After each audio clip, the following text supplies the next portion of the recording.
Bonjour, nous allons procéder à la correction de cet exercice. On me demande de créer un document de 16 pages avec un format A4. Le document doit être orienté portrait. Les pages en vis-à-vis, c'est lorsqu'on veut faire une impression recto verso. Alors pour les marges, c'est pour l'entête 15 mm, le pied de page 15 mm, le petit fond 20 mm, le grand fond 15 mm. Le grand fond, c'est la marge qui est du côté de la droite, le côté extérieur de la page, d'accord? Alors on va parler de marge gauche et de marge droite quand nous avons en fait des pages qui ne sont pas imprimées recto verso. Alors quand les pages sont imprimées recto verso, là on parle de petit fond et de grand fond. Le petit fond, c'est la partie qui est du côté de, disons, de la rayure, disons le côté gauche, n'est-ce pas? Le grand fond, c'est la partie qui est du côté extérieur de la page. Et paradoxalement, le petit fond doit avoir une taille plus grande que le grand fond. Alors, nous allons également insérer un fond perdu de 3 mm. Les fonds perdus, en général, c'est pour permettre d'imprimer des pages avec un fond coloré ou bien un fond qui a une image. Alors, nous allons démarrer l'exercice. Donc, créer un document de 16 pages. Donc, on va à Fichier, Nouveau, Document. Alors, le nombre de pages, on met 16.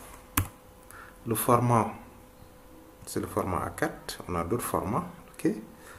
Ensuite, les pages en vis-à-vis. D'accord.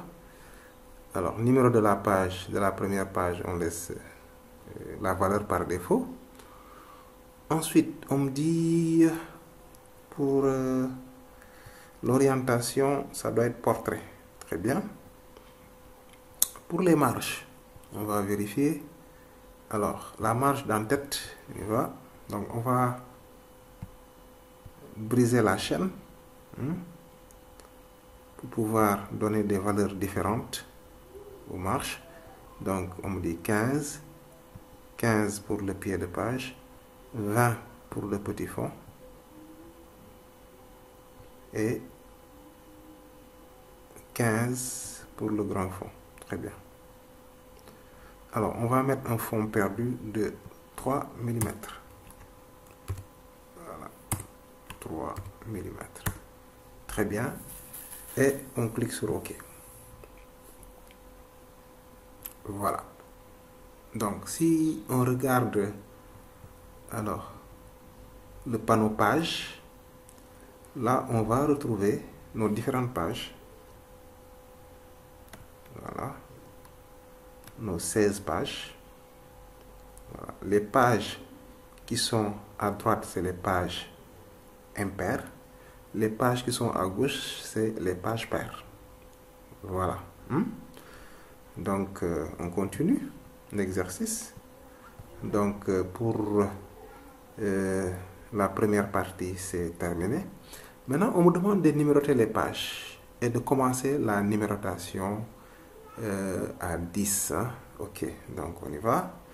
Alors, pour la numérotation, on va sélectionner le gabarit. Voilà, le gabarit. Voilà, on va travailler sur le gabarit à chaque fois qu'il y a des éléments qui se répètent dans notre document. Ce sera le cas de la numérotation qu'on appelle également le folio. Alors, donc pour la première page, d'abord je vais, pour faciliter le travail, insérer ce qu'on appelle des repères. Donc, je vais sélectionner les deux pages du gabarit. Donc, je clique sur la première page, j'appuie sur Shift, je clique sur la deuxième page. Voilà. Donc, je vais aller au niveau du menu page. Et là, je vais cliquer sur marge et colonne. Voilà, je vais mettre 8 colonnes. 8. Je vais enlever la gouttière. La gouttière, c'est l'espace qui sépare les colonnes. Je mets 0. Voilà. Et je clique sur OK pour valider. Vous voyez.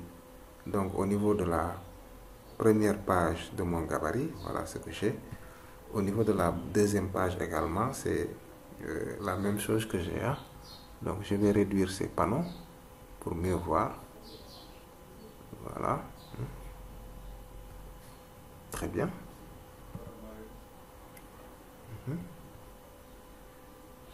OK. Bon, maintenant. Très bien. On va mettre des repères horizontaux. Donc, on y va à page. On va cliquer sur créer des repères.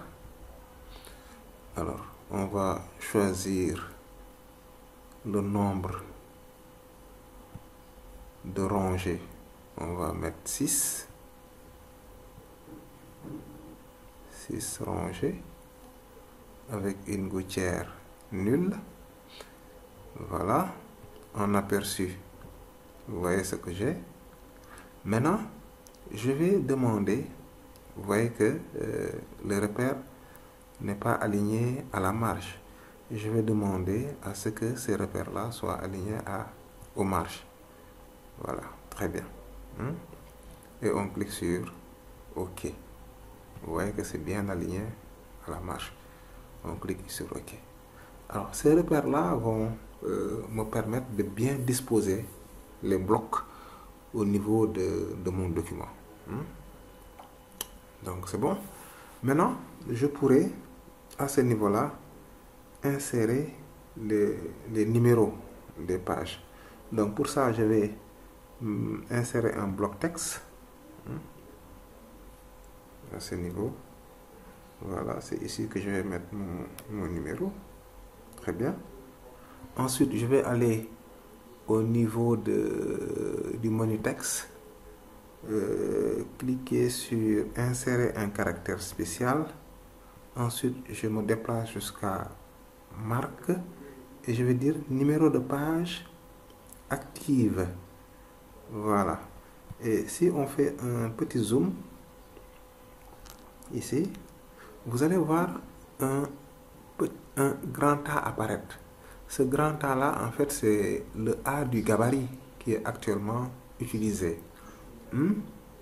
Alors, au niveau du gabarit, c'est ce signe-là qui va apparaître, le signe de numérotation. Mais au niveau des pages, si je vais à la page, par exemple, 2, c'est le numéro de la page qui va apparaître. Voyez-vous. Donc, je retourne au niveau du gabarit. Je m'en vais modifier un peu, faire la mise en forme, je veux dire.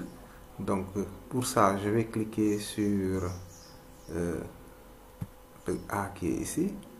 Je vais centrer. Je vais augmenter la taille de la police. Donc là, à 12, je vais aller jusqu'à 14. Je vais changer la police, je vais mettre du Arial black. Voilà, ça ira. Maintenant, je vais essayer de centrer les numéros verticalement. Donc, pour ça, je vais aller à Objet. Je vais aller à, attention, Objet, option de bloc de texte. Voilà. Et là, au niveau de l'alignement, la justification verticale, je vais choisir centrer. Voilà, je clique sur OK. Très bien. OK. Bon, on va tout de suite enregistrer le document, fichier enregistré sous. Alors, je vais le mettre dans le D,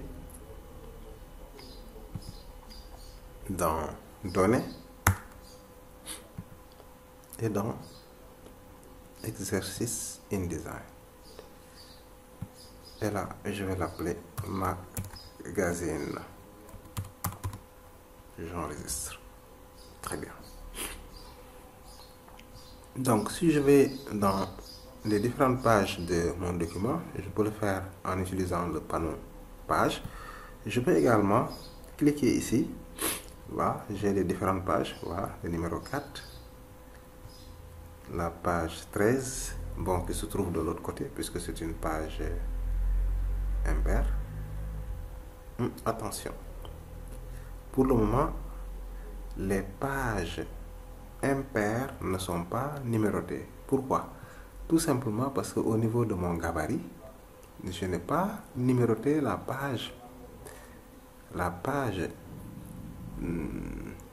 impaire, la page qui se trouve à gauche. Donc on va le faire rapidement. Donc je vais diminuer le zoom.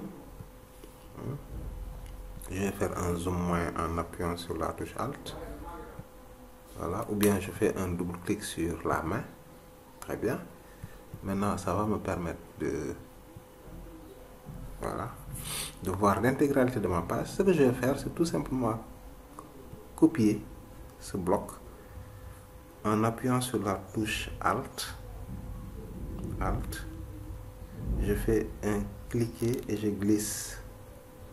Je peux également appuyer sur la touche Shift. Voilà, comme ça j'aurai un déplacement horizontal. Parfait. Voilà, et je lâche. Ok, donc je n'ai fait que dupliquer en fait la numérotation au niveau de la page, des pages impaires de mon gabarit. Donc toutes les pages qui vont être créées à partir de ce gabarit-là auront leur page impaire avec un numéro. Donc on va voir ça. Donc à ce niveau, voilà, la page 3, je fais un zoom sur la page 3, voilà, vous voyez le numéro qui apparaît. Très bien. Donc je pense que pour la deuxième question, oui, on me demande de commencer la numérotation à partir de 10. Donc on va voir ça. Donc je retourne à mon document InDesign. Alors je vais cliquer au niveau de ce menu, le menu page, et je vais chercher pas option de panneau, mais ça doit être option de numérotation. Voilà, ici, option de numérotation, et je vais demander débuter la numérotation de la page à 10, on m'a dit. Voilà, à 10. Très bien. Donc si je clique sur cette première page, voilà la page 1. Attention, il y a un petit souci ici. Page 1, numéro. Là c'est la page, oui, la page 10. Ah ok, qu'est-ce qui s'est passé? Donc je vais cliquer sur la première page là, ok, et je reprends option de numérotation, et je dis débuter la numérotation à 10. Voilà, je clique sur OK.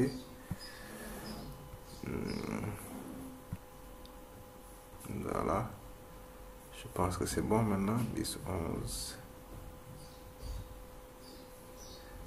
Gabarit appliqué, oui. Attention, je pense que je dois travailler au niveau du gabarit. Voilà. Donc je vais travailler au niveau du gabarit. Très bien. Alors, qu'est-ce que je fais? Je vais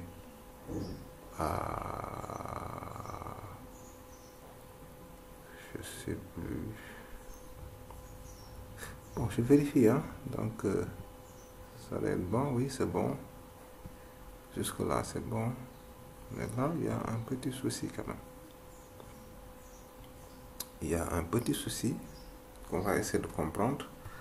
Donc on y va, option de numérotation. Oui, numérotation